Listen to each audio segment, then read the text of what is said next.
Assalamualaikum warahmatullahi wabarakatuh. Alhamdulillah, lisan kita selalu memuji Allah subhanahu wa ta'ala atas segala nikmat yang diberikan kepada kita. Dan selalu kami ulang ini terutama nikmat Islam dan iman. Karena dengan Islam dan iman kita jadi mengenal siapa Tuhan kita Allah. Dan akhirnya kita tunduk dan patuh kepadanya dan punya panduan hidup.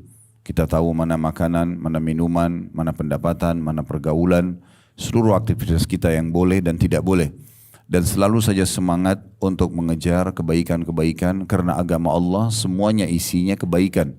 Kalau dalam hal-hal perintah, jujur, amanah, tanggung jawab, bakti sama orang tua, jenguk orang sakit, membantu orang susah, dan semua juga yang dilarang itu adalah untuk kebaikan.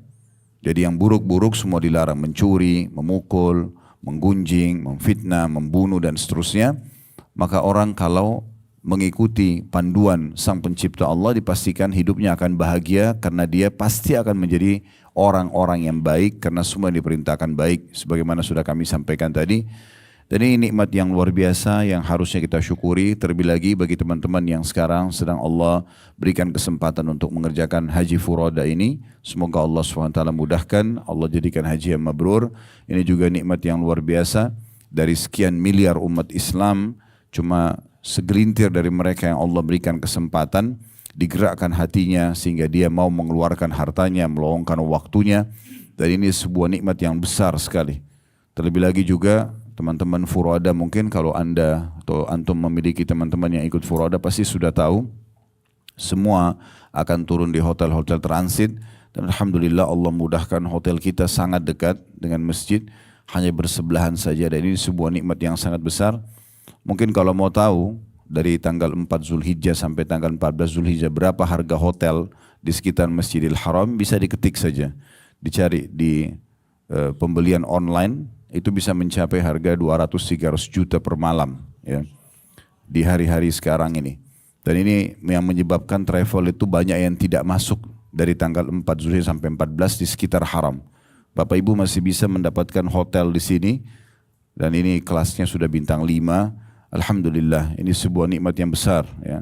Kalau kita mau hitung harga furoda kita dengan harga hotel di sini, mungkin cuma 1,5 malam saja kita nginep harusnya. Tapi Alhamdulillah dengan biaya yang kita keluarkan, kita dapat semuanya, termasuk paket hajinya, sampai kita pulang nanti, termasuk hotel Madinah. Ini sebuah nikmat yang melimpah, yang harusnya kita syukuri. Sudah dimudahkan ibadah, dimudahkan juga fasilitasnya. Ini nikmat yang tidak terhingga. Coba teman-teman sekalian kalau mau tahu nikmat Allah melimpah pada kita, lihat orang-orang yang lebih di bawah kita. Ya, cukup banyak jemaah haji yang datang ini hotelnya sangat jauh. Mereka jalan kaki. Kemarin saya dengan beberapa teman-teman sempat jalan karena diundang oleh seorang teman yang ada di Mekah sini, beliau pemilik hotel juga. Kami jalan 2,5 kilo melihat cukup banyak jemaah-jemaah yang tinggal begitu jauh.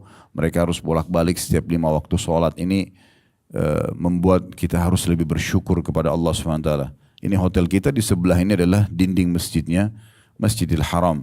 Kita tinggal menyeberang dan ini nikmat yang tidak terhingga sekali lagi. Maka banyak bersyukur kepada Allah Subhanahu wa taala. Kemarin ada yang sampai ke saya informasi dari salah satu tour leader kita, ada jemaah yang nanya kenapa enggak dari awal masuk ke Hotel Fairmont. Mungkin karena belum tahu tentang masalah ini. Ya, kalau biayanya cukup sangat besar masalah ini ya. Insya Allah ini sebuah nikmat sekali lagi yang harus kita syukuri. Selanjutnya kita panjatkan salam hormat kita, salawat dan taslim kepada Nabi besar Muhammad sallallahu alaihi wa ala alihi wa sahbihi wasallam, sebagaimana Allah telah perintahkan kita untuk mengucapkan salam hormat tersebut. Baik, pada hari ini dan beberapa kesempatan ke depan, bila Allah mudahkan sampai menjelang hari Tarwiyah, kita akan bahas tema kita adalah sebab-sebab kebahagiaan.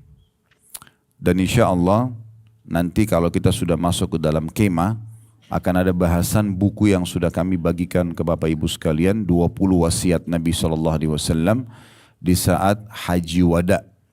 Ya, jadi Nabi SAW memang menyampaikan 20 wasiat tersebut di saat beliau sedang haji. Oleh karena itu kita akan membahas insya Allah poin demi poin nanti di kemah, setiap Allah Subhanahu Wa Taala berikan kesempatan. Saya mohon maaf, bisa mendekat Pak ya ke sini. Pintu masuk soalnya. Bisa rapat-rapat lagi, sebelah sini juga masih kosong ya. Baik, kita akan masuk menjelaskan tentang tema kita ini. Tentu tidak ada buku rujukan secara khusus, karena kita akan gabungkan dari cukup banyak buku-buku insya Allah. Namun kalau kita melihat judulnya, sebab-sebab kebahagiaan, saya yakin semua orang mau bahagia.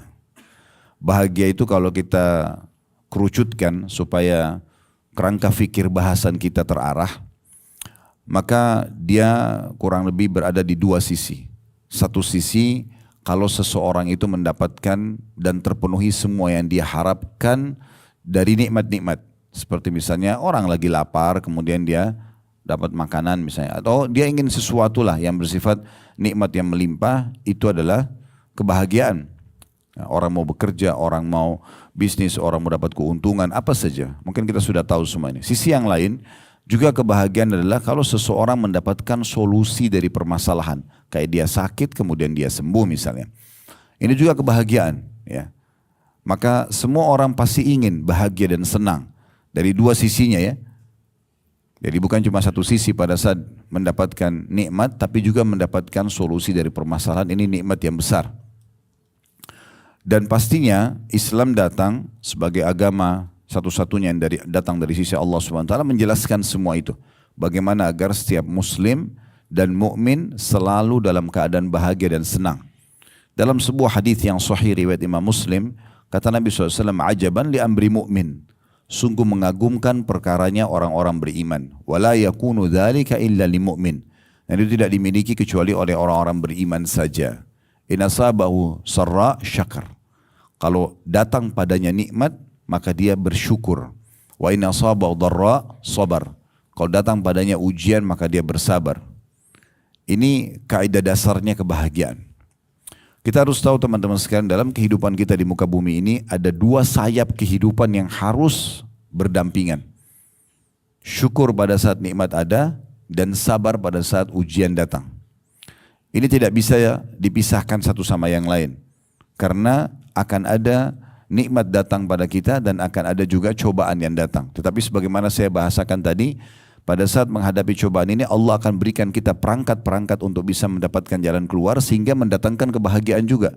Kayak tadi sakit, kita dapat dokter yang cocok, resep yang cocok, sembuh misalnya. Maka itu juga sebuah kebahagiaan tersendiri. Sabar artinya kita menerima keputusan Allah, kemudian kita ikhtiar mencari jalan keluar. Tidur malam hari, sehat. Bangun pagi, flu misalnya. Apa yang harus dilakukan? Sabar. Apa itu sabar? Bukan duduk manis lalu tidak beraktivitas. Enggak. Kita terima dulu, oh Allah lagi uji saya. Kemudian kita ikhtiar, minum obat, minum teh hangat misalnya. Nah itu sabar. Dan kebahagiaan akan diraih di saat kita mendapatkan solusinya. Jangan pernah mengkhayal teman-teman sekalian selama hidup di dunia tidak akan ada ujian. Para nabi-nabi pun diuji oleh Allah Subhanahu wa taala. Namun ujian ini seperti ibarat kalau kita lagi sekolah, maka itu penaikan kelas ya, supaya level kita naik, kita punya pengalaman hidup ya, sehingga kita bisa belajar. Dan ini sekolah yang paling canggih adalah pengalaman hidup ya, yang Allah Subhanahu wa taala ajarkan kepada kita sehingga kita tahu bagaimana bermuamalah dengan manusia, bermuamalah dengan makhluk-makhluk yang ada di muka bumi ini ya, berinteraksi dengan fenomena alam, dan semua ini adalah sebuah sekolah yang sangat besar yang harusnya kita fahami bersama. Ini dulu poinnya. Sebab-sebab untuk meraih kebahagiaan dalam Islam cukup banyak. Tapi kita akan mulai dengan sebab pertama dan ini yang paling dasar sekali. Kapan Bapak Ibu sudah kuat di sini, maka pasti yang lainnya akan lebih gampang, lebih mudah. Dan inilah sebabnya ya, para nabi-nabi diutus. Sebabnya juga kitab-kitab diturunkan. Bahkan ditentukannya mana kafir dan beriman karena sebab yang pertama ini. Yaitu mentauhidkan Allah Subhanahu wa taala. Mentauhidkan Allah Subhanahu wa taala. Makna mentauhidkan adalah bagaimana sosok muslim dan muslimah menanamkan dan meyakini dalam hatinya, merenungi dengan fikirannya dan mengaplikasikan dengan anggota tubuhnya kalau tidak ada Tuhan yang berhak disembah kecuali Allah.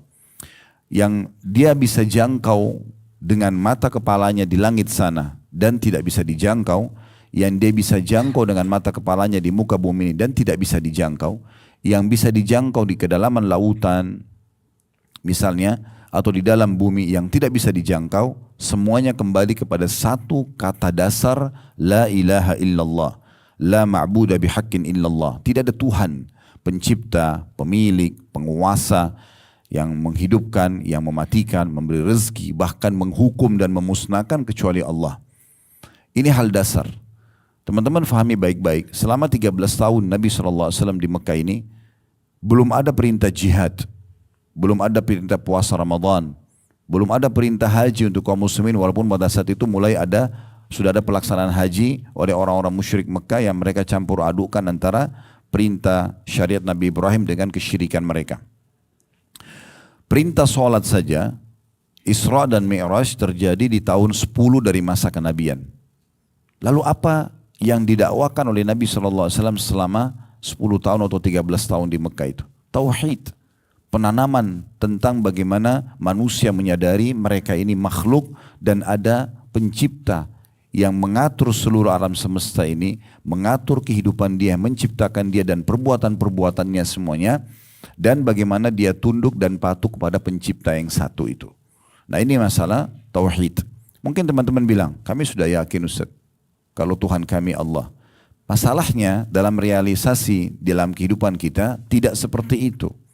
Terbukti pada saat nikmat ada masih jarang orang berterima kasih kepada Allah Subhanahu wa taala. Karena kadang-kadang banyak di antara manusia dia mau bersyukur kepada Allah kalau yang dia anggap di depan mata dia adalah nikmat bagi dia. Kapan dia tidak anggap itu nikmat, dia tidak bersyukur. Padahal sebenarnya nikmat Allah besar sekali. Contoh misal, berapa banyak orang yang mengurung nikmat itu pada uang saja. Sehingga kalau ada uang baru dia anggap dia mendapatkan nikmat. Barulah dia bersyukur mengatakan Alhamdulillah. Dia lupa oksigen yang dia hirup adalah nikmat. Cahaya yang ditangkap oleh matanya adalah nikmat. Telinganya bisa mendengar suara kayak sekarang Bapak Ibu dengarkan saya sebuah nikmat. Ya. Lisan kita masih bisa berfungsi. Bibir kita juga mengucap dan mengecap, ini semuanya adalah nikmat. Tangan kita dan seluruh anggota tubuh kita masih bisa berfungsi adalah nikmat. Kemaluan kaki, tangan dan segala macam. Ini nikmat Allah yang melimpah dan ini tiap hari kita gunakan sebagai sebuah fasilitas yang kita jarang sekali syukuri. Terbukti berapa banyak orang yang gunakan anggota tubuhnya pada kemaksiatan kepada Allah. Padahal Allah berikan dia nikmat. Kata Ibnu Qayyim rahimahullah, tidak pantas seorang hamba itu diberikan nikmat oleh Allah lalu dia gunakan dalam dosa. Tentu saja semoga Allah maafkan kalau pernah terjadi. Tetapi harusnya seseorang itu memahami poin-poin seperti ini. Di antaranya penanaman tauhid itu pada realisasi kehidupan. Jadi bukan hanya mengatakan oh ya saya yakin ada Tuhan Allah. Baik, dalam realisasi dilakukanlah itu. Berapa banyak orang yang pada saat datang ujian mereka tidak kembali kepada Tuhannya. Yang ada keluh kesah. Semuanya dikembalikan kepada manusia di hadapan mata dia. Sama si fulan berkeluh, semuanya manusia mengetahui permasalahan dia. Orang-orang sekitarnya semua mengetahui. Bahkan ada orang subhanallah, maaf ini bahasa saya supaya mudah difahami, kalau dia jalan seperti dia sudah tidak berbusana lagi karena semua masalah dia orang tahu karena dia berkeluh kesah sama manusia. Bagaimana Nabi SAW mengajarkan kepada kita tentang masalah kekuatan tauhid ini? Kata beliau SAW, mintalah kepada Tuhan kalian walaupun sampai kebutuhan tali sendal kalian.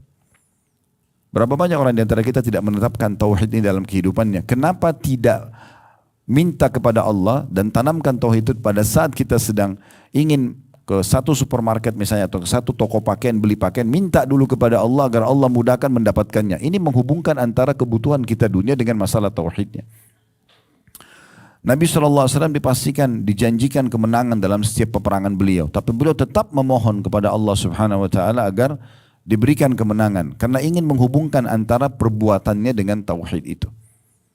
Nah ini yang kita ingin sentuh dari sisi bagaimana kepekaan kita terhadap keyakinan kepada Allah Subhanahu wa taala. Berapa banyak orang yang meyakini Tuhannya ada Allah, tetapi mereka pada saat jalan sendiri masih ketakutan dengan syaitan. Ya. Padahal sebenarnya Allah Subhanahu wa taala menjelaskan dalam banyak ayat kalau syaitan itu adalah musuh kalian, syaitan itu lemah, jangan takut kepada mereka, jangan tunduk kepada mereka. Selalu saja begitu. Tapi masih ada orang yang karena tauhidnya lemah, apalagi yang sering nonton film-film horor misalnya, sehingga dia takut sendiri. Dan kasusnya seperti masyarakat penduduk Mekah ini, kalau Bapak Ibu tahu sebab turunnya surah Jin, itu karena penduduk Mekah ini mereka punya satu tradisi sebelum masuk Islam tentunya. Yaitu kalau mereka lagi lakukan perjalanan ke satu kota yang lain atau negeri lain selain Mekah, kalau lagi istirahat di satu lembah, maka pemimpin kafilahnya mengumpulkan bekal-bekal makanan mereka ataupun apa yang bisa disumbangkan oleh semua yang ikut dalam rombongan, kayak kita sekarang grup berangkat misalnya. Nah, mereka itu dulu pakai kafilah, pakai unta jalan gitu kan. Kalau malam sebelum tidur, pemimpin kafilah minta kumpulin bekal-bekal mereka lalu mengatakan, ya, kumpulkanlah supaya kita tidak diganggu oleh penjaga lembah ini. Kemudian mereka, si pemimpin kafilah datang ke tengah-tengah lembah lalu berkata, wahai penjaga lembah, ya, ini setengah bekal kami, jangan ganggu kami. Allah jelaskan dalam Al-Quran surah Jin, di antara potongan ayatnya, fazaduhum rahaqa. Maka setan-setan yang ada di sekitar lembah itu makin mengerjai mereka. Harusnya tidak ada apa-apa. Kalau setan itu besar seperti yang digambarkan oleh banyak film-film atau ya besar, menakutkan, kira-kira Bapak Ibu sekalian, kita bisa duduk di sini? Kita bisa makan? Kita bisa beraktivitas? Tidak bisa. Pasti setiap setan akan membelenggu leher kita lalu menyiksa kita. Karena mereka penjahat. Tapi syaitan itu Allah mengatakan inna kaida syaitani kana dhaifa. Di budaya syaitan itu lemah. Syaitan cuma bisa bisikin. Kita tolak, dia nggak bisa buat apa-apa. Kemarin kita waktu mau haji, berapa banyak bisikan syaitan datang kepada kita, berangkat nggak ya, bayar nggak ya. Tapi karena kita lawan, saya harus berangkat. Syaitan nggak bisa buat apa-apa. Kalau emang dia kuat, dia akan berhentikan kita. Tapi enggak. Jadi jangan besar-besarkan syaitan, ini merusak tauhid kita. Syaitan itu lemah, terhina. Nggak bisa buat apa-apa dia. Dan dalam surah Ibrahim juga digambarkan bagaimana nanti iblis itu akan berkhutbah di neraka sambil mengatakan sungguhnya Allah menjanjikan kepada kalian janji-janji yang benar dan aku menjanjikan kalian tapi aku menipu kalian. Saya, kata dia, aku hanya membisikkan kalian, kalian mengikuti aku, maka jangan salahkan aku, salahkan diri kalian sendiri. Aku tidak bisa selamatkan kalian, kalian juga tidak bisa selamatkan aku. Allah sudah bongkar nanti yang terakhir terjadi di akhirat. Begitu juga menjelaskan tentang kelemahannya. Kenapa kita rusak tauhid kita dengan ini? Berapa banyak di Indonesia masih ada tradisi tidak mau beli rumah. Kenapa? Karena di sana ada orang yang bunuh diri. Kenapa takut? Kenapa tidak beli? Ada ruh gentayangan. Pernah lihat tuh ruh gentayangan? Hah? Ada yang pernah lihat di sini? Coba jelaskan kalau memang pernah lihat. Kuburan terbuka, pocongnya keluar. Lalu kemudian datang ke rumah, ketuk-ketuk pintu. Pernah? Kan itu yang digambarkan kan? Itu perusakan tauhid yang luar biasa. Tidak ada semua itu. Siapa di antara kita yang pernah ketemu dengan keluarganya yang sudah meninggal? Tidak ada. Tidak ada sama sekali. Orang kalau sudah meninggal selesai. Dia sudah di alam barzah. Baik dia terbunuh, dibunuh, sama saja. Sampai saya pernah jelaskan di beberapa ceramah kami. Kalau ada rumah, satu rumah, orang di situ pernah dibunuh. Saya pernah lewat di Pondok Indah. Terus saya lihat ada satu rumah. Kenapa kok rumah ini kayak besar tapi nggak ada yang huni, nggak ada urus kan? Ada satu orang yang bilang sama saya, Ustaz itu rumah angker. Ya. Kenapa angker? Pernah satu keluarga dibunuh oleh perampok, jadi nggak ada yang berani beli. Subhanallah. Ya. Kalau orang punya tauhid yang benar beli saja, apalagi kok dikasih harga murah. Ya. Nggak ada urusannya. Ya. Nggak ada ceritanya tuh dia akan gentayangan sana, tidak ada. Ya. Itu kebohongan semua, penipuan.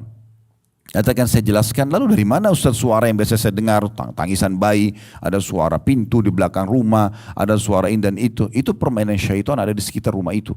Karena kita takut. Coba kalau kita tidak takut, tidak akan ada masalah sebenarnya. Permasalahannya rasa takut itu. Begitu juga dengan rumah, kalau tadi itu bunuh diri misalnya, orang ketakutan. Kalau satu rumah lagi dibunuh sekeluarga. Juga sama, kenapa ada rukun tayangan? Padahal sebenarnya yang pertama, kalau bunuh diri itu dosa besar. Kemungkinan besar pelakunya sudah disiksa di kuburan. Tidak ada lagi dia gentayangan ganggu orang. Ya. Kalau orang yang dibunuh sekeluarga, mati syahid kalau dia muslim.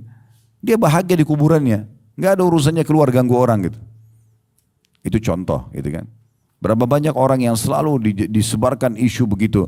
Kalau lewat di jembatan ini malam-malam akan ada ini, akan ada itu. Padahal semua tidak ada. Nah, kapan kita besar-besarkan itu dan kita rusak tauhid kita, syaitan akan bisa menguasai orang-orang tersebut. Bapak Ibu kalau lewat di sebuah rumah, pagarnya 10 meter.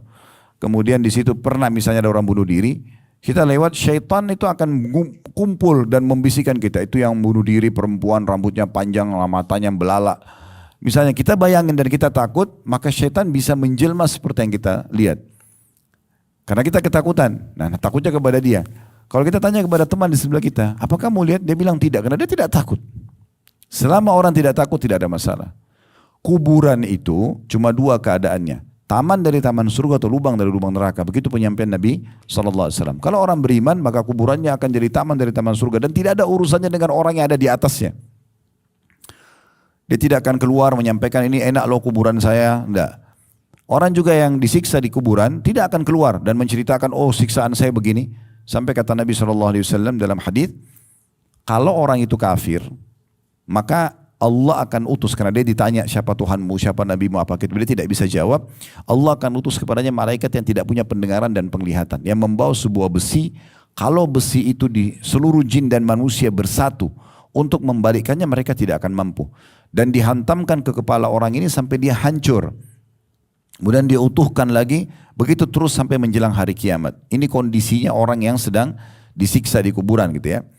Maka kata Nabi SAW, kalau cambukan malaikat itu, cambukan malaikat tersebut didengar oleh semua makhluk Allah kecuali jin dan manusia. Karena kalau jin dan manusia mendengarkan, mereka akan meninggal seketika. Memang Allah tutupin buat kita. Jadi nggak usah lewat kuburan ketakutan, kenapa? Khawatir ini, khawatir itu. Kenapa orang yang maksiat pacaran di kuburan tidak takut? Hah? Kenapa justru orang yang baik-baik ketakutan gitu? Ini cukup aneh ini ya. Ini contoh saja realisasi ini cukup banyak contohnya dalam kehidupan kita. Tapi seperti itulah banyak orang yang merusak tauhidnya kepada Allah Subhanahu Wa Taala. Terutama kalau lagi ujian-ujian datang tuh biasanya. Justru sebenarnya ulama mengatakan ujian itu kalau datang Allah datangkan justru bentuk kasih sayang agar kita mendekatkan diri kepadanya. Berapa banyak di antara kita tidak bisa meneteskan air mata kecuali dengan datangnya ujian tersebut. Ya mungkin kalau sudah selesai tidak bisa kita meneteskan air mata lagi. Ya, contohnya. Nah ini realisasi dalam kehidupan kita. Berapa banyak orang yang mengatakan saya sudah tahu Allah. Saya coba mentauhidkan Allah. Tapi pendapatannya masih haram. Kenapa enggak ditinggalin? Ragu. Berarti tauhidnya masih terganggu. Kalau orang betul-betul mengisahkan Allah Subhanahu Wa Taala tidak akan ada keraguan. Haram ditinggalkan. Halal dinikmati. Selesai. Dan sering saya sampaikan di pengajian teman-teman sekalian. Kalau yang halal jauh lebih banyak daripada yang haram. Melimpah. Yang haram itu sedikit. Allah datangkan hanya sebagai ujian saja. Tubuh kita butuh nutrisi misalnya. Butuh protein hewani misalnya. Allah jadikan seperti itu. Kita butuh makan daging. Dan di saat dimasak yang enak, mungkin kita tertarik untuk makan misalnya. Di saat Allah Subhanahu Wa Taala memberikan beban kita, ya, tubuh kita, otot kita ini butuh protein misalnya, dan kita butuh makan daging, Allah mengharamkan sebagian kecil. Contoh misalnya Allah haramkan babi. Tapi kan tubuh kita butuh, maka Allah halalkan banyak sekali gantinya. Sapi, kambing, ayam, kelinci, semua hewan air halal. Berarti babi diharamkan hanya sebagai ujian saja. Diuji apakah orang ini patuh atau tidak gitu. Tapi gantinya banyak. Di saat kita butuh air, bahkan lebih dari 80% tubuh kita cairan. Sebagaimana sudah kita tahu sekarang, Allah haramkan khamr, minuman memabukkan tidak boleh. Tapi Allah halalkan yang lain kan, air putih, susu, madu, sirup, banyak gitu. Di saat Allah jadikan populasi manusia melalui interaksi biologis, maka Allah jelaskan yang boleh dengan akad nikah, yang tidak boleh dengan zina. Dan Allah mudahkan pernikahan itu untuk dijalankan sehingga terlampiaskanlah dengan cara yang benar misalnya. Jadi Allah SWT datangkan hal-hal yang haram itu hanya sebagai ujian dan itu kecil. Lalu untuk apa kita terjerumus sementara memang ada solusinya. Kalau Allah berikan kepada kita kebutuhan terhadap daging misalnya, tapi semua daging Allah haramkan, nah di situ mungkin orang wajar terjerumus.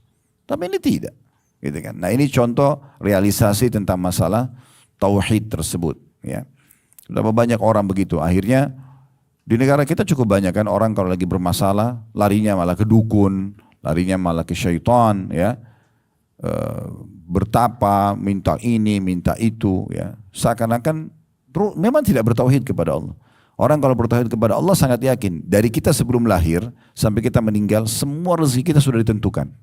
Bahkan kata Nabi SAW, tidak akan wafat satu jiwa kecuali semua rezeki yang dicatatkan sudah sampai kepadanya. Kalau rezeki itu sudah dicatatkan sepotong roti pun, kita tidak akan meninggal sampai itu masuk ke mulut kita. Gak mungkin, itu dalam hadis sudah jelaskan masalah itu. Makanya Ibnu Qayyim Hasan Basri rahimahullah mengatakan, saya selalu senang dan tenang dalam hidup ini karena saya tahu rezeki saya tidak akan diambil oleh orang lain. Banyak orang rusak akidahnya kan, tauhidnya. Dia masuk dalam satu proyek, dia nggak dapat misalnya. Oh ini berarti ambil jatah saya. Dari mana jatah? Saya pernah ditanya oleh seorang pengusaha di Surabaya, beliau masih muda gitu. Ustaz, bagaimana memahami keadilan Allah? Saya punya beberapa orang teman, 7 atau 8 orang teman-teman. Kami masuk sama-sama mengejar satu proyek. Teman-teman saya semua dapat kecuali saya tidak. Padahal saya lihat dari sisi ibadah saya lebih baik dari mereka. Bagaimana caranya supaya saya tenang ini? Karena ada di antara teman-teman yang dapat itu tidak sholat, yang gini. Dan saya jaga sholat, kenapa bukan saya yang dikasih? Maksudnya dia ingin jawabannya supaya dia tenang. Saya jawab sederhana. Saya bilang belum rezeki Anda. Kita berikhtiar iya, tapi kalau belum rezeki tidak akan sampai kepada kita. Kalau sudah rezeki biar kita dulu di tempat kita akan datang. Bukan kita pernah alami masuk ke restoran lalu tiba-tiba ditraktir oleh orang padahal kita sudah niat bayar. Ada saja. Lagi duduk di rumah tiba-tiba ada yang kirim makanan. Kan gitu. Ada saja. Allah subhanahu wa ta'ala sudah tentukan. Kalau orang baik akidahnya tidak ada keraguan sama sekali. Dia akan tenang hidupnya. Nah ini masalah tauhid. Ini sebab kebahagiaan yang pertama. Kalau orang tahu dia punya Tuhan, tempat dia bergantung. Teman-teman gini cara memahami lebih jauh. Kalau seandainya ada seorang raja, pemimpin di satu wilayah, dan kita punya hajat dengan dia. Misal, anggaplah tempat tertinggi raja atau presiden misal. Lalu kemudian presiden ini mengatakan, apa saja yang mau disampaikan silakan datang kepada saya jam 3 subuh misalnya. Jalan kaki, pakai baju ini, saya yakin kita akan penuhi semua itu. Itu pun dengan prosedur yang mungkin tidak mudah gitu. Tapi karena kita pikir, oh ini kebutuhan saya akan dipenuhi, mungkin pembebasan tanah, mungkin pekerjaan, mungkin jabatan dan segala macam misal contoh. Nah ini orang yang masih lemah tauhidnya mungkin seperti itu. Orang yang kuat tauhidnya kepada Allah SWT berbeda sekali. Dia akan memohon kepada Tuhannya, Allah Subhanahu Wa Taala, yang nanti Allah akan tundukkan orang-orang itu dengan caranya. Saya berbagi sebuah kisah. Ada kisah klasik di masa dulu. Seorang yang miskin tapi soleh. Begitu dinukil kisahnya dan tidak disebutkan namanya dalam kisah ini. Dia punya pendapatan harian. Pendapatan harian. Setiap hari dia keluar cari rezeki, apa yang dia dapat hari itu dia makan sama istri dan anaknya. Satu hari dia pulang ke rumahnya, sudah malam, dan di masa itu tidak seperti kita. Kita kan kalau malam sekarang kena Masya Allah, Allah berikan kita nikmat listrik ini. Jadi penerangan luar biasa. Bahkan bisa 24 jam. Kayak kota Mekah ini 24 jam hidup terus gitu kan. Kalau masa dulu orang kalau sudah tiba maghrib, semua aktivitas sudah berhenti. Karena gelap. Orang pakai obor gitu kan. Gelap. Sedikit sekali yang beraktivitas. Ringkas cerita dia pulang maghrib ke rumahnya. Istrinya tanya, apa hari ini ada rezeki buat kita? Dia bilang, saya hari ini sudah ikhtiar tapi belum dapat sama sekali. Kata saya, tapi saya sama anak-anak belum makan seharian. Kata suaminya, saya juga sama, belum dapat. Tapi saya coba, setelah istirahat sejenak saya akan keluar. Dia istirahat malam, pada saat itu awal malam, sulit sekali untuk cari pekerjaan. Atau minta-minta sama orang semua sudah tidur. Lepas Isya zaman dulu tuh orang sudah tidur. Maka dia keluar dari rumahnya tidak tahu harus kemana. Setelah dia jalan sekian jauh dari rumahnya, dia ingat ada masjid di perkampungannya. Dia tidak tahu harus kemana, dia masuk ke masjid. Dia wudhu, kemudian dia sholat. Mulailah dia berdoa dengan Tuhannya pada saat itu, bermunajat antara dia dengan Tuhannya, sampaikan hajat-hajatnya, semua ditumpahkan. Subhanallah, di malam itu terjadi sebuah kejadian. Dalam kisah yang dikatakan, raja yang berkuasa di lokasi itu tidak bisa tidur gelisah. Tiba-tiba ingat kematian, tiba-tiba khawatir sekali. Dan dia pada malam itu tergerak hatinya untuk bersedekah. Lalu dia mengambil kantong-kantong yang berisikan dinar emas cukup banyak. Dia keluar sambil dia mengatakan, si raja ini mengatakan, ya Allah, agar hatiku bisa tenang dan aku juga bisa selamat dari siksamu, kalau aku punya dosa, aku ingin bersedekah dengan harta-harta ini. Tunjukkanlah orang yang paling tepat. Raja ini naik ke atas kudanya, kemudian tidak ada pengawal di malam hari. Dia mengatakan, saya juga akan membiarkan tali kekangan kuda ini agar terarahkan seperti yang engkau inginkan ya Allah. Ini bukan tentunya pasrah ya, tapi dia sambil mengontrol tentunya. Tiba-tiba kuda itu jalan dari istananya menuju ke masjid yang tadi ada orang miskin itu. Begitu masuk ke masjid, kudanya berhenti, dia bersangka baik dengan tuannya, dia turun dari kuda itu, dia masuk ke dalam masjid. Apa pesan Allah? Kenapa saya disampaikan ke masjid ini? Dia masuk, kemudian dia dengar ada orang yang berdoa di situ. Tadi orang miskin itu. Dia pun masuk mendekat, lalu dia dengar doanya. Ternyata orang ini bilang, ya Allah, sesungguhnya aku dan keluargaku sebagaimana engkau tahu belum makan hari ini. Berikanlah rezeki kepada kami. Aku tidak tahu harus minta kemana lagi. Semua orang sudah istirahat malam ini dan engkau ya tidak membolehkan buat kami memohon atau mengemis pada orang-orang lain. Karena dalam Islam tidak boleh mengemis kecuali dalam keadaan darurat sekali ya. Kita harus punya kemuliaan jiwa gitu. Bekerja dan ambil imbalannya. Maka si raja ini mendengar. Setelah orang itu selesai berdoa, dia mengatakan, saya sudah mendengar doamu tadi. Dan saya raja yang berkuasa di sini, hati saya gelisah malam ini dan saya niat untuk bersedekah. Saya juga mohon kepada Allah agar diantarkan kepada orang yang tepat. Setelah saya dengar doamu, kamu orang yang paling tepat. Saya pun dipertemukan dengan Allah denganmu di rumahnya. Maka ambillah harta ini atau terimalah harta ini sedekah di jalan Allah, dan kalau kau punya hajat apapun karena Allah yang pertemukan kita di sini, maka datang ke istana saya. Orang miskin ini, perhatikan ini yang jadi saksi bahasan kita, ini yang kita ingin garis bawahi. Dia mengatakan, wahai raja, kalaupun saya punya hajat lagi, saya tidak akan datang kepada anda, tapi saya akan datang kepada raja yang sebenarnya yang telah menggerakkan anda datang kepada saya. Itu poin tauhidnya. Libatkan Allah selalu. Kenapa kita sebelum aktivitas selalu berdoa? Sebelum keluar rumah, sebelum makan, sebelum tidur, sebelum biologis. Berdoa agar kita libatkan Tuhan kita Allah subhanahu wa ta'ala. Setelah selesai baru kita bersyukur. Banyak orang subhanallah selalu ikhtiarnya cuma di sekitar dia saja. Di kalangan manusia. Dia tidak libatkan Tuhannya. Sakit. Mohon maaf teman-teman dokter. Bukan bahas masalah ikhtiar berobat, ke dalam Islam itu dibolehkan. Tapi banyak orang begitu sakit, dia tidak mulai dengan doa dulu, introspeksi dulu dirinya, kemudian baru ikhtiar berobat. Enggak, dokter dulu. Setelah mentok 30 dokter gak ada yang bisa obatin, baru sholat malam. Baru nangis minta sama Allah. Kenapa? Allah yang nomor 30. Kenapa enggak berdoa dulu? Ya Allah, sebagaimana engkau ujikan aku penyakit ini, maka mudahkan hambamu untuk sembuh. Nanti Allah akan datangkan dokter yang cocok, resep yang cocok, sembuh kok. Masalahnya kita menjadikan Allah nomor kesekian. Mana tauhidnya? Kalau sudah faham masalah tauhid pasti tidak seperti itu. Dan sekian banyak contoh dalam kehidupan kita. Jadi sebab asas kebahagiaan yang luar biasa adalah ini. Makanya pernah datang seseorang sahabat kepada Nabi SAW lalu berkata, ya Rasulullah, beritahukan kepadaku penjelasan ringkas, ringan, mudah difahami dan dia adalah asas semuanya. Udah saya jadi faham apa yang harus saya lakukan dan bagaimana saya harus melangkah selama kehidupan di muka bumi ini. Itu makna hadisnya kurang lebih. Maka kata Nabi SAW, Qur Rabbi Allah, thumma istaqim. Itu aja. Ikrarkan dengan lisanmu, renungi dengan fikiranmu dan yakini dengan hatimu Tuhanku Allah, lalu istiqamalah. Yang dia halalkan, nikmati. Yang dia perintahkan, kerjakan. Yang dia larang, jauhi. Selesai. Itu konsep dasarnya. Itu pondasi dasarnya. Maka selalu berkeluh kesah, selalu bersyukur, selalu memohon, berlindung, semuanya hanya kepada Allah subhanahu wa ta'ala. Qul inna salati wa nusuki wa mahyaya wa mamati lillahi rabbil alamin. Itu asasnya. Katakanlah hai Muhammad, dan kita juga umat Islam disuruh mengucapkan itu. Kehidupanku, matiku, ya, ibadahku, sembelihanku, semua untuk Allah Tuhan alam semesta. Jadi makin datangnya kemudahan dari Allah subhanahu wa ta'ala itu tergantung daripada kuatnya tauhid seseorang.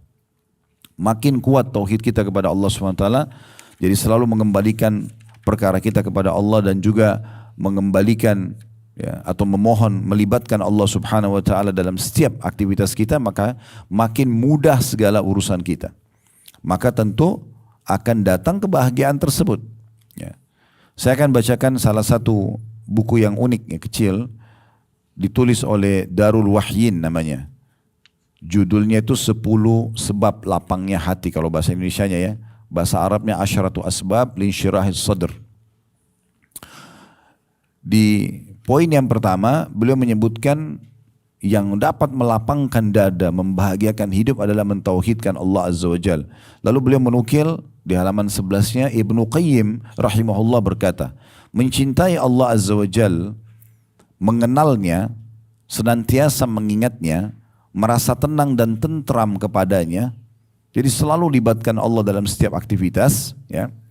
Berusaha terus mempelajari ilmu tauhid ini, lebih dalam, mengenal dalil-dalil, merenungi ayat-ayat, mendengarkan dan penyampaian Nabi SAW, bagaimana realisasi para salafus saleh dulu dalam kehidupan mereka dalam bertauhid, ya, mencintai Allah Azza wa Jal, mengenalnya, senantiasa mengingatnya, merasa tenang dan tentram kepadanya, serta mengesahkan dengan cinta, takut, harap, tawakal, menyerahkan urusan dan muamalah, berinteraksi dalam keseharian, di mana dialah Allah satu-satunya yang berwenang menghilangkan kesusahan hamba dan mewujudkan keinginannya, ya, adalah surga dunia. Jadi kita fahami begini, kalau kita sedang melimpah nikmat kayak sekarang, Masya Allah, ada rezeki, kita bisa haji, bisa tidur, bisa makan, bisa biologis halal, bisa apa saja yang kita lakukan sekarang yang Allah kasih, maka yang ciptakan kita Allah, yang ciptakan nikmat itu Allah, dan yang bisa mempertahankan dan menambah hanya Allah. Clear? Selesai, itu dasar tauhidnya. Kalau lagi ada ujian, yang ciptakan kita Allah, yang ciptakan ujian itu Allah, yang hanya bisa memberikan solusi Allah, gak ada yang lain. Gak ada yang lain. Makanya sering kami ingatkan jemaah di setiap pengajian, Bapak Ibu sekalian, kalau dengan manusia konsultasi saja, konsultasi saja. Ada kejadian begini, hukumnya bagaimana? Curhat jangan. Curhat sama siapa? Allah. Dikatakan dalam riwayat-riwayat yang sahih, Nabi SAW kalau punya perkara apapun, maka beliau segera wudu, berdiri sholat dan menuangkan kepada Tuhannya. Langsung kepada Allah SWT. Nanti Allah akan datangkan sebab-sebab solusi. Sebagaimana tadi kita sudah kisahkan, orang soleh yang Allah datangkan raja kepadanya. Pernah dengar mungkin dalam ceramah kami sampaikan kisah Imam Ahmad rahimahullah. Ya, di saat beliau sudah berumur ini, sudah tua. Imam Ahmad mengatakan, saya tidak tahu kenapa saya tiba-tiba tergerak untuk mendatangi sebuah kota di Irak. Datang saja. Tapi hatinya pengen sekali ke sana. Sampai akhirnya beliau tiba di sana sudah malam, masuk ke masjid. Masjid masa itu tidak kayak kita sekarang. Kalau sudah Isya ditutup biasanya. Habis Isya ditutup, gitu kan. Hampir semua wilayah muslim dulu begitu, kalau habis Isya ditutup ya, masjidnya. Maka Imam Ahmad pada saat itu tidak tahu mau tidur di mana karena sudah malam. Dan dia juga hatinya sangat keras ingin datang. Maksudnya hatinya ini tergerak dengan sangat kuat untuk datang ke wilayah itu. Selepas sholat, maka dia masih duduk. Pengurus masjid mengatakan, karena tidak tahu ini Imam Ahmad zaman dulu tidak ada foto, orang tidak tahu mukanya. Walaupun beliau ulama yang sangat terkenal di masa itu, sampai sekarang pun mazhabnya sangat masyhur, salah satu dari 4 mazhab. Maka marbot masjidnya mengatakan, silakan pergi dari sini Bapak tua, buat masjid sudah tutup. Imam Ahmad bilang, saya didorong-dorong, disuruh keluar dari masjid itu. Karena saya tidak tahu mau kemana, rupanya di sebelah masjid ada penjual roti. Penjual roti ini lihat dari jauh, dia mengatakan, wahai syekh. Oh, syekh ini kalau orang Arab ada 3 maknanya. Dia bisa bermakna orang kaya, orang tua, atau orang yang pintar agama. Jadi kalau dipanggil syekh bisa satu dari 3 makna itu. Tidak selamanya syekh itu orang pintar agama ya. Jadi Saudi ini kalau ada orang kaya pun dipanggil syekh. Orang tua pun dipanggil syekh itu biasanya. Maka dia, hai syekh, silakan ke tempat saya. Datanglah Imam Ahmad ke tempat orang tersebut. Sambil orang itu memberikan tempat, silakan kalau mau istirahat tempat saya, sambil dia buat adonan rotinya. Rupanya sambil membuat adonan roti, orang ini selalu astagfirullah, astagfirullah. Terus dia istighfar. Nanti kalau Imam Ahmad tanya baru dia jawab. Kalau berhenti komunikasinya sama Imam Ahmad, dia istighfar lagi. Imam Ahmad tanya, sejak kapan Anda melakukan ini? Dia bilang sudah lama sekali. Saya selalu begini memang, dari dulu saya selalu, pokoknya tiap ada kesempatan istighfar aja. Zikir kepada Allah. Kata Imam Ahmad, apa kau rasakan manfaatnya? Dia bilang iya, karena semua yang saya minta Allah kasih. Kecuali satu, saya minta agar dipertemukan sama Imam Ahmad. Itu kisah nyata. Imam Ahmad bilang, Allah Maha Besar, Allahu Akbar. Saya Ahmad bin Hanbal, rupanya istighfarmu inilah yang mengutus saya dari kampung saya datang ke sini. Dan saya tidak tahu kenapa saya datang. Subhanallah. Saya berapa kali ketemu dengan jemaah, tidak kenal gitu habis pengajian. Ustadz, saya ingat kisah Imam Ahmad yang Ustadz sampaikan. Saya istighfar kepada Allah agar Allah pertemukan dengan Ustadz. Terus ketemu. Kata dia, saya bukan levelnya Imam Ahmad, tapi kata dia rupanya dia praktekin, bukan mustahil. Allah SWT kasih contohnya. Nah, bagaimana orang begitu dekatnya dan mentauhidkan Allah SWT. Tauhid ini kalau betul-betul tanam dalam hati Bapak Ibu sekalian, mau keadaan kita kaya, mau miskin, mau sakit, mau sehat, semuanya nyaman. Karena tauhidnya kepada Allah bagus sekali. Kalau dia susah, dia bisa bersabar. Kalau dia kaya, dia akan bersyukur. Selalu begitu. Nah ini perlu penanaman yang lebih kuat lagi. Sehingga di depan mata kita hanya satu, syariat Allah SWT. Allah halalkan, kita nikmati, kita jalankan. Allah haramkan, tinggalkan, clear. Makin kuat tauhid kita, makin jelas langkah kita menempuh di situ. Walaupun di depan mata kita banyak proyek-proyek dunia, tapi selama itu haram, Allah haramkan, kita tinggalkan, maka Nabi SAW mengatakan dalam hadis Bukhari, "Man taraka syai'an lillah abdalahu khairan min." Siapa yang meninggalkan sesuatu karena Allah, maka Allah akan gantikan lebih baik daripada itu. Ibnu Qayyim rahimahullah mengatakan, kalau mau tahu dan mendapatkan kebahagiaan dunia, bahkan itu dinamakan oleh beliau surga dunia, justru saya ulangi lagi. Kata beliau, mencintai Allah Azza wa Jalla, mengenalnya, senantiasa mengingatnya, merasa tenang dan tentram kepadanya, selalu bergantung pada Allah, serta mengesahkannya dengan cinta, dengan takut, cinta kepada Allah SWT, karena cintanya sama Allah sampai dia selalu mau mengerjakan perintahnya, dia takut akan azabnya, berharap selalu diberikan dan dipenuhi kebutuhannya, tawakal, menyerahkan hasil usahanya, dan selalu dalam muamalahnya melibatkan Allah SWT, dalam interaksi kesehariannya selalu melibatkan Allah SWT, di mana dialah Allah satu-satunya yang berwenang menghilangkan kesusahan hamba dan mewujudkan semua keinginannya. Itu adalah surga dunia. Ini kata Ibnu Qayyim rahimahullah. Justru itu kebahagiaan yang luar biasa. Dan kenikmatan yang tidak bisa disamai dengan kenikmatan lainnya. Itu adalah penyedap mata para muwahhidin atau orang-orang yang mencintai dan mengesahkan Allah Azza wa Jalla. Dan kehidupan para arifin atau orang-orang yang mengenal Allah Subhanahu wa Ta'ala.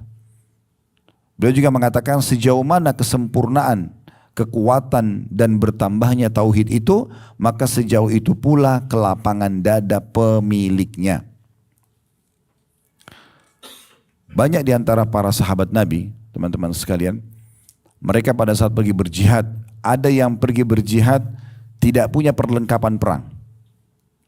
Tetapi kemenangan Allah kasih. Makanya Umar bin Khattab mengatakan dalam setiap kirim pasukan, ingatlah musuh kalian senantiasa, umumnya selalu terjadi kalau pasukan Islam ketemu sama pasukan kafir itu, senantiasa kondisi jumlah mereka lebih banyak secara kuantitas, perlengkapan mereka pasti lebih canggih ya.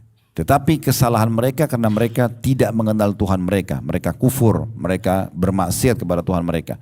Kalian lebih sedikit senjata, lebih sedikit jumlah, tapi kalian punya tauhid, pengesahan diri kepada Allah SWT, bergantung pada Tuhan. Dan ini yang membuat kemenangan datang. Kapan kalian bermaksiat kepada Allah, pasti kalian akan kalah. Karena kalian kalah secara jumlah, kalian kalah secara perlengkapan. Jadi ini kekuatannya. Sampai pernah ada sahabat, waktu penaklukan Persia, di tahun 16 Hijriah, di tangan di tangan Sa'ad bin Abi Waqqas yang diutus oleh Umar bin Khattab, itu sempat Hurmuzan, salah satu pemimpin mereka, negosiasi. Dan pada saat utusan yang datang dari Sa'ad bin Abi Waqqas ini, seorang sahabat Badui, pakaiannya sederhana, pakai menunggangi keledai gitu kan, datang ke istana dan sengaja istananya itu dihiasi, kata Hurmuzan, hiasi istananya dengan semewah mungkin. Semua dindingnya ditaruh emas-emas, perhiasan, bantal-bantal yang mewah, permadani yang mewah. Itu semua jalan akan dilalui oleh sahabat ini untuk menuju negosiasi di ujung sana. Kaget si pemimpin Persia ini, pada saat sahabat ini datang, dia tidak mau turun dari keledainya. Biasanya orang parkir, kalau kita kendaraan itu parkir di luar. Ini enggak, dia pakai keledainya datang, karpet itu diinjak-injak sama keledainya, sambil jalan tombaknya ditusukin semua ke bantal-bantal itu. Dan disingkirkan semua emas-emas itu. Artinya dia bisa faham ini sebenarnya godaan, apakah tergiur dengan ini semua gitu kan. Sampai tiba di depan sana, dia tidak turun dari keledainya. Sambil dia mengatakan, sampai si pimpinan dari Persia ini mengatakan, siapa kamu ini? Pemimpin kaum muslimin kah? Dia bilang bukan. Saya salah satu dari prajurit muslimin. Kemudian bagaimana bisa kamu negosiasi? Maka dia mengatakan, dalam agama kami, satu muslim keputusannya akan diambil oleh seluruh muslimin yang lainnya. Nah, karena ini utusan pemimpin gitu. Apa yang dia negosiasi maka itu akan diambil. Kemudian diajaklah negosiasi untuk diberikan harta, disuruh pulang, ya. Tidak usah melawan kami apa segala macam. Maka bahasanya sederhana. Kami kaum yang mencintai kematian sebagaimana kalian mencintai kehidupan. Dan kami datang untuk mengeluarkan manusia dari penyembahan terhadap manusia yang lain kepada penyembahan Tuhannya manusia itu. Artinya, kalau kalian mau beriman kepada Allah, kami tidak butuh semua harta kalian ini. Terapkan hukum Allah, kami akan pulang, selesai. Gak ada negosiasi harta, gak ada tujuan lain kami datang di sini. Begitu luar biasanya kalau tertanam masalah tauhid ini. Ali bin Abi Thalib waktu saat jadi khalifah di Irak, disiapkan istana yang mewah. Begitu lihat, beliau langsung tinggalkan. Lalu beliau mengatakan, sungguh istana ini akan membawa saya kepada kelalaian. Lalu beliau tinggal di rumah biasa, karena dengan tauhidnya yang sangat kuat, yakin ini adalah amanah yang akan dijalankan dan seterusnya. Bukan menunggangi justru memperkaya harta, tidak, berdiri. Tapi dia malah ya khawatir kan yang sampai Allah SWT hisab. Dan terus seterusnya seperti ini. Makin kuat tauhid seseorang, maka akan ke sana arahnya. Ya. Maka ini poin yang perlu digarisbawahi. Juga salah satu hal yang mendasar yang perlu difahami tentang masalah kekuatan tauhid ini teman-teman sekalian adalah berprasangka baik dengan Allah. Apapun kejadian di depan mata kita, kita selalu berprasangka baik.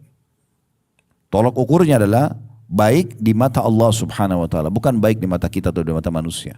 Walaupun seluruh manusia anggap baik, tapi kalau Allah mengharamkannya bagi kita buruk. Walaupun semua manusia menganggap buruk, kalau di mata Allah baik, maka kita anggap baik. Kata Abdullah bin Mas'ud radhiyallahu anhu, sesungguhnya kami tidak ada bedanya dengan Abu Bakar dari sisi ibadah. Karena kami sholat, Abu Bakar sholat. Kami puasa, Abu Bakar puasa. Pokoknya semua yang di ibadah kami kerjakan sebagaimana dia kerjakan. Tapi kami tidak bisa menyaingi Abu Bakar dalam masalah keyakinannya. Apa yang Allah dan Rasulnya katakan A, walaupun satu dunia ini mengatakan B. Pada saat kejadian Isra Mi'raj di Mekah ini, Abu Jahal ingin menggoyahkan imannya Abu Bakar sambil mengatakan, temanmu Muhammad sudah gila. Masa dia mengatakan dia jalan ke Palestina satu malam, yang kami tempuh 1 bulan dengan orang terkuat kami, dengan kuda terkuat kami. Di masa itu orang kalau dari Mekah ke Palestina 1 bulan. Pergi, itu non-stop, dipicu terus kudanya sama laki-laki terkuat, kuda terkuat. Ya, pulang berarti 2 bulan. Itu ditempuh dalam 1 malam. Belum lagi Mi'raj, ketemu dengan Tuhan, Allah SWT, kemudian balik lagi. Karena dia mau goyahkan iman Abu Bakar. Karena Abu Jahal sempat bilang sama orang-orang Quraisy, kalau ada satu orang, kalau kalian bisa goyahkan imannya, keyakinannya tentang apa yang dibawa oleh Muhammad, habis agama Muhammad. Itu Abu Bakar. Teman-teman tahu gak ciri Abu Bakar? Abu Bakar ini karena kurusnya badannya radhiyallahu anhu, kalau ditiup angin terdorong. Secara fisik biasa saja. Tapi yang dalam Islam bukan itu yang dilihat. Ini hati, bagaimana kekuatan tauhid dan keyakinan kepada Allah. Maka Abu Bakar mengatakan, wahai Quraisy, sesungguhnya ada 2 riwayat. Riwayat yang pertama, aku meyakini apa yang Muhammad bawa, sementara turun dari langit kepada dia. Apa yang menghalangiku meyakini dengan dia naik ke langit menerimanya? Bedanya apa? Turun dari langit, saya yakin itu benar. Muhammad pun naik ke langit, saya juga yakin. Tidak ada masalah. Dan ketahuilah wahai Quraisy, kalau depan mata saya ada tembok warnanya hitam, Muhammad bilang putih, saya akan bilang putih dan saya akan dustakan mata saya. Tak bisa goyah keyakinannya. Begitu luar biasa tauhidnya. Pokoknya kalau Allah dan Rasulnya mengatakan A, ya A. Benar, benar. Selesai. Salah, salah. Walaupun satu dunia tidak setuju sama kita. Itu kekuatan tauhid yang luar biasa.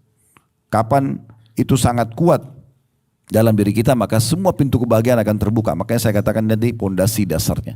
Ini sebab pertama kebahagiaan itu selalu datang. Kemudian dikatakan juga oleh penulis, sangka baik kepada Allah Azza wa Jalla ialah Anda merasa bahwa Allah akan melapangkan kesusahan Anda, menghilangkan duka hati Anda. Jadi jangan bersangka buruk ya. Saya sakit, kayaknya Allah tidak akan sembuhkan, kayaknya Allah tidak akan maafkan, kayaknya begini dan begitu. Sangka buruk, ya sudah sesuai dengan prasangkanya. Kalau tidak salah pernah ada satu riwayat, sebuah asar tentang Nabi Yusuf alaihissalam. Nabi Yusuf kan pada saat diajak oleh Zulaikha untuk berzina kan dia tolak, kemudian dia lebih pilih penjara. Dalam Al-Quran surah Yusuf dikatakan gitu, as-sijnu ahabbu ilayya mimma yad'unani ilai. Penjara lebih aku cintai ya Allah daripada ajakan untuk perbuatan zina itu. Karena wanita ini mengajak dia berzina dan juga pada saat itu hampir seluruh tokoh wanita-wanita terkenal di Mesir diajak kumpul untuk menunjukkan ini laki-laki ini karena tampan banget maka saya ingin berzina sama dia. Seakan-akan terbuka pintu untuk semuanya juga kalau mau ajak dia gitu. Tapi Nabi Yusuf nolak, enggak, saya enggak mau. Karena itu haram. Maka Nabi Yusuf sempat ucapkan apa? penjara lebih saya suka ya Allah. Maka Nabi Yusuf di penjara sekian tahun. Satu waktu Jibril AS datang, lalu Jibril ditanya oleh Nabi Yusuf, hai Jibril, kenapa Allah biarkan saya di penjara begini lama? Kata Jibril AS, yang minta penjara kan kamu. Coba nggak minta penjara, nggak dikasih penjara. Itu contohnya. Ya. Jadi harusnya bersangka baik dengan Allah Subhanahu Wa Taala. Seberat apapun yang kita anggap ujian itu, pasti ada hikmah Allah Subhanahu Wa Taala di situ. Bahkan sering saya bahasakan teman-teman, kalau ada maling, pencuri, ditangkap oleh massa, digebukin oleh massa, itu bentuk kasih sayang Allah. Kok bisa Ustaz? Iya, karena setiap kali ada pelanggaran yang dilakukan seorang hamba, seringkali Allah SWT datangkan peringatan bertahap. Kayak misalnya orang kalau mau mencuri, mau manipulasi data, mau berzina, mau buat apa saja dosa, pasti yang pertama Allah datangkan sinyalnya ketakutan. Pasti kita takut, khawatir, nanti ketahuan, nanti ini, nanti itu. Ada sinyal itu dulu. Kalau orang tetap aja lakukan, datang tahap yang setelahnya. Ketahuan oleh orang misalnya. Masih juga dia lakukan, ya seringkali hal yang lebih besar. Kayak tadi, kalau maling itu digebukin, ditangkap, digebukin. Di penjara. Nah ini bentuk kasih sayang Allah. Kok bisa? Karena kalau Allah tidak datangkan masa gebukin dia, dia akan terus maling ini orang. Cara terbaik memberhentikan ya itu. Dan dengan berhenti seperti itu, berarti hanya sampai situ hukumannya. Di akhirat tidak panjang lagi nanti. Itu bentuk kasih sayang Allah. Jadi kalau ada orang subhanallah yang terbongkar aibnya, terbongkar sesuatu, itu justru kasih sayang Allah yang luar biasa. Karena Allah mau berhentikan dia. Peringatan demi peringatan datang, dia tidak mau ngeh dari awal. Datanglah peringatan ini. Kalau tetap dia langgar lagi, maka akan lebih besar lagi daripada itu. Itu bentuk kasih sayang Allah. Bagaimana kalau nikmat yang melimpah? Orang seperti ini aja bisa dianggap sebuah nikmat gitu kan. Nah ini poinnya. Kata penulis, sangka baik kepada Allah Azza wa Jalla ialah Anda merasa bahwa Allah akan melapangkan kesusahan Anda. Jangan menganggap Allah tidak akan berikan jalan keluar. Menghilangkan duka hati Anda. Jangan pernah menganggap doa kita tidak diterima. Makanya kata Nabi SAW, Udu'u rabbakum mukinuna bil ijabah. Berdoalah kalian pada Tuhan kalian dengan penuh keyakinan akan diijabah. Fa inna Allah la yaqbalu du'a min qalbin ghafil. Karena Allah tidak akan terima doa dari hati yang lalai. Diterima enggak ya? Ya udah nggak diterima, karena begitu pikirannya. Yakin, ya Allah sembuhin saya, yakin. Tinggal continue aja kok. Bahkan kata Nabi SAW, yustajabu li ahadikum malam ya'jal. Pasti diterima doa seseorang dari kalian selama dia tidak tergesa-gesa. Dalam riwayat lain, yustajabu li ahadikum malam yakun ithm au qati'atur rahim. Tidak akan diterima doa seseorang dari kalian selama tidak ada dosa dan tidak ada pemutusan silaturahim. Wa malam ya'jal, selama orang itu tidak tergesa-gesa.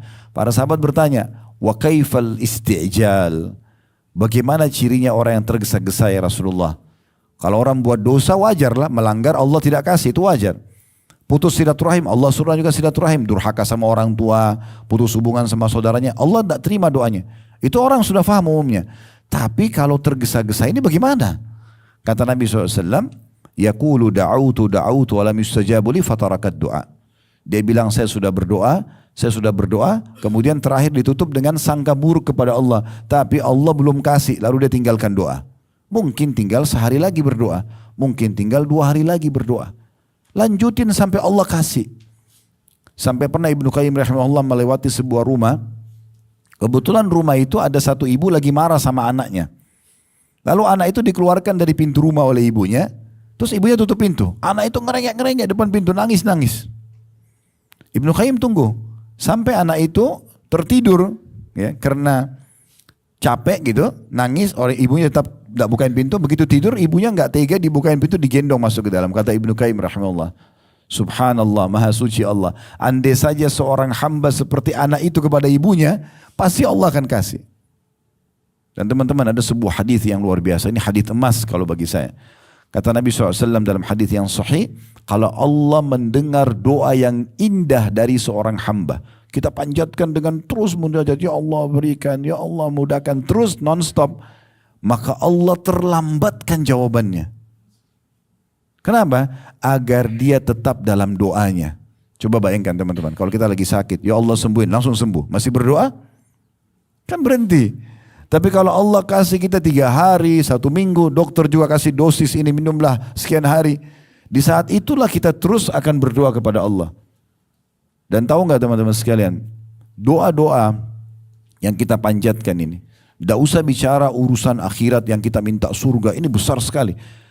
Kalau hal-hal kecil saja, misal contoh, ya Allah berikanlah hambamu tubuh yang sehat misalnya. Kan itu untuk kebutuhan dunia kita kan. Mungkin Allah kasih kita tubuh, berikanlah tubuh yang indah misalnya. Rambut yang indah, misal contoh kita minta hal-hal yang kita butuhin di dunia. Tetap ini ada nilai pahala di sisi Allah subhanahu wa ta'ala. Tetap ada nilai pahalanya. Apalagi kalau kita minta hal-hal yang besar, mudahkan, tambahkan keimanan, mudahkan hambamu beribadah, masukkan ke dalam surga. Oh ini luar biasa udah. Hal-hal yang duniawi aja. Gitu kan. Ya Allah saya mau beli baju itu mudahkan buat saya. Tetap ini, walaupun urusan dunia cuma beli baju.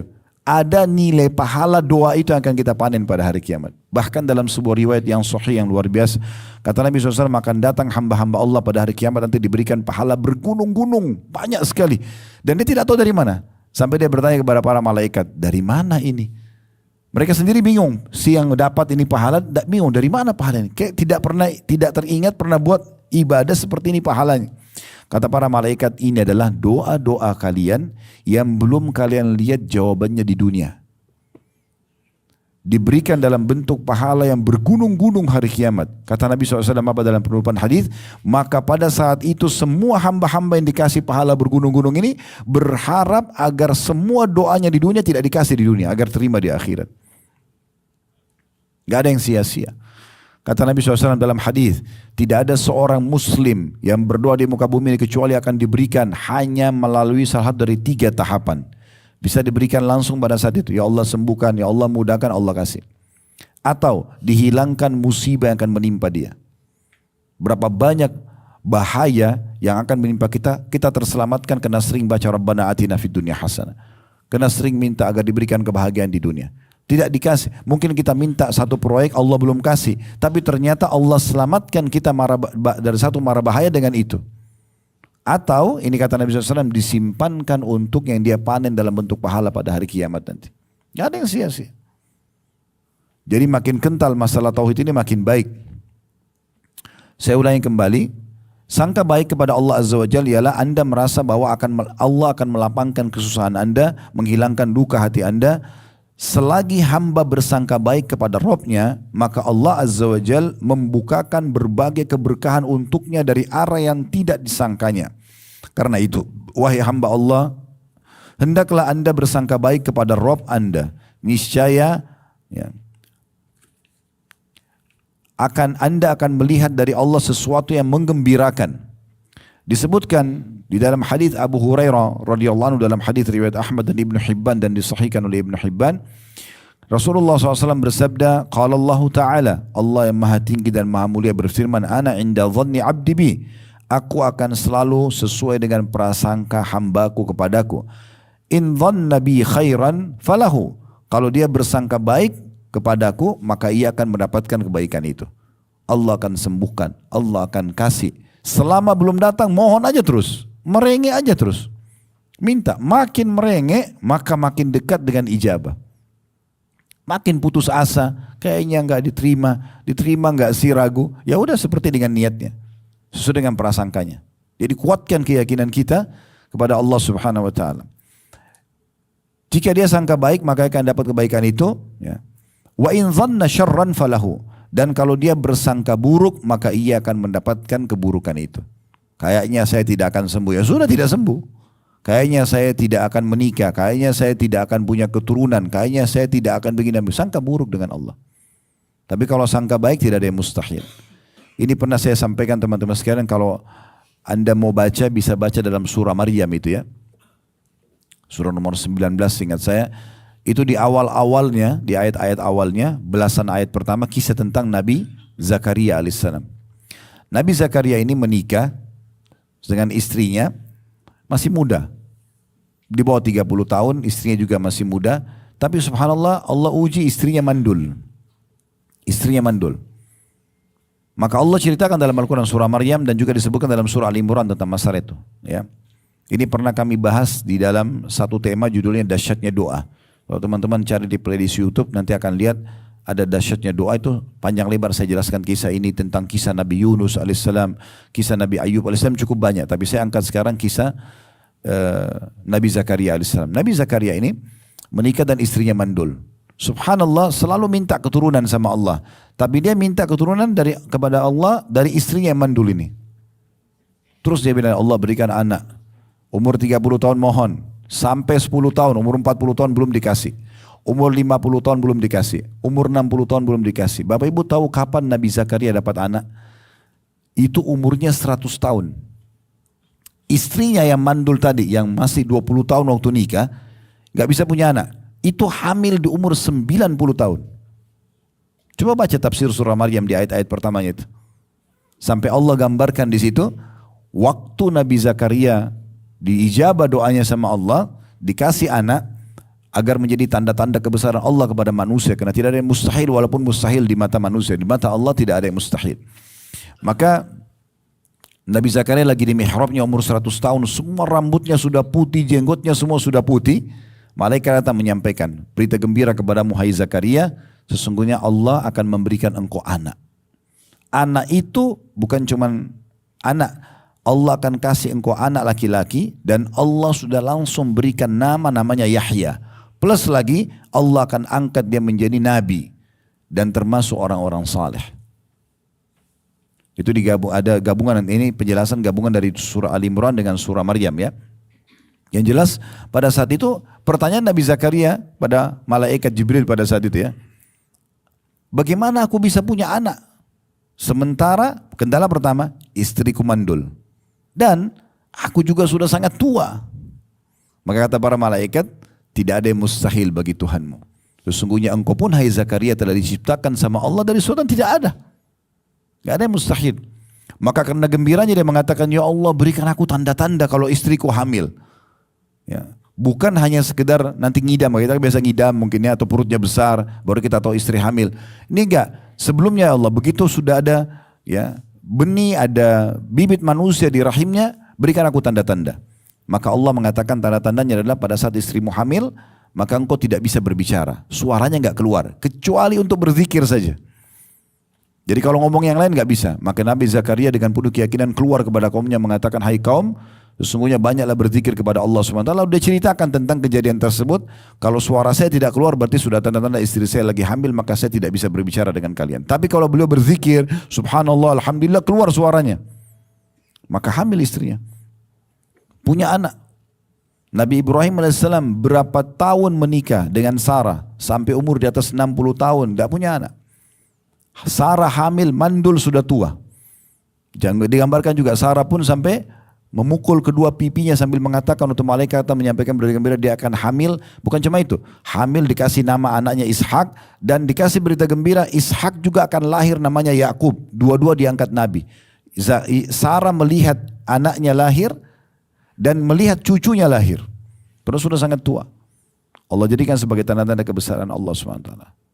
Nah ini kita melihat kisah para nabi-nabi, lihat kisah orang-orang soleh, ini makin menguatkan keyakinan kita kepada Allah SWT. Intinya teman-teman sekalian, semua fasilitas ini akan datang selama kita sangat yakin dan mentauhidkan Allah Subhanahu wa ta'ala.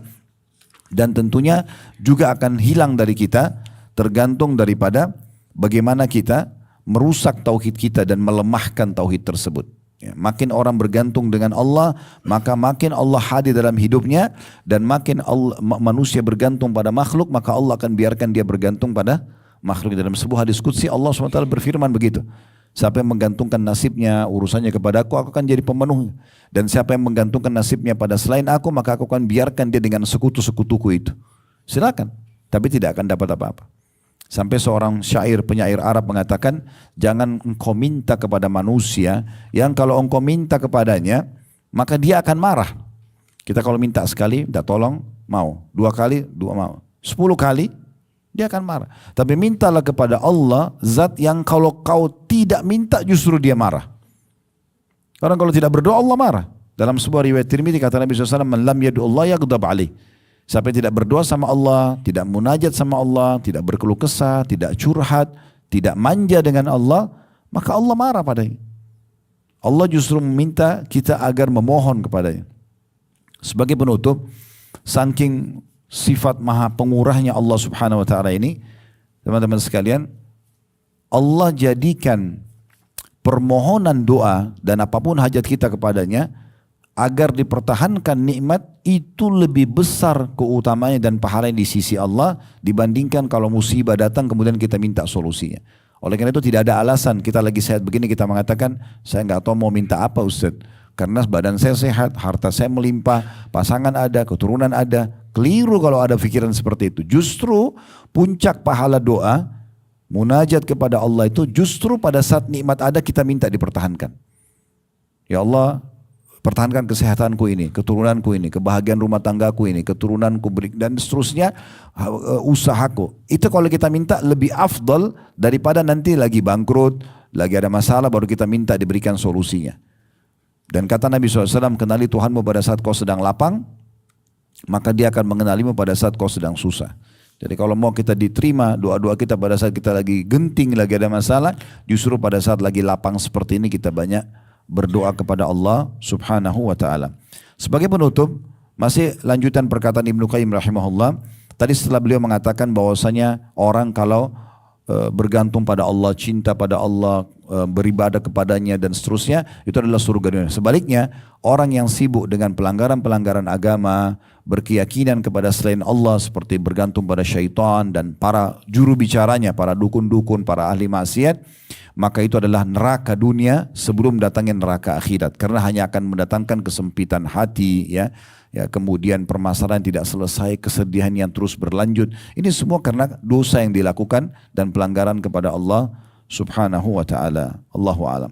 Baik, begitu saja. Kemudian ada manfaatnya yang kita pelajari hari ini dan menambah ilmu dan iman kita. Kalau ada benar dari Allah, kalau ada salah dari saya mohon dimaafkan. Subhanakallahumma bihamdika asyhadu an la ilaha illa anta astaghfiruka wa atubu ilaik. Wassalamualaikum warahmatullahi wabarakatuh.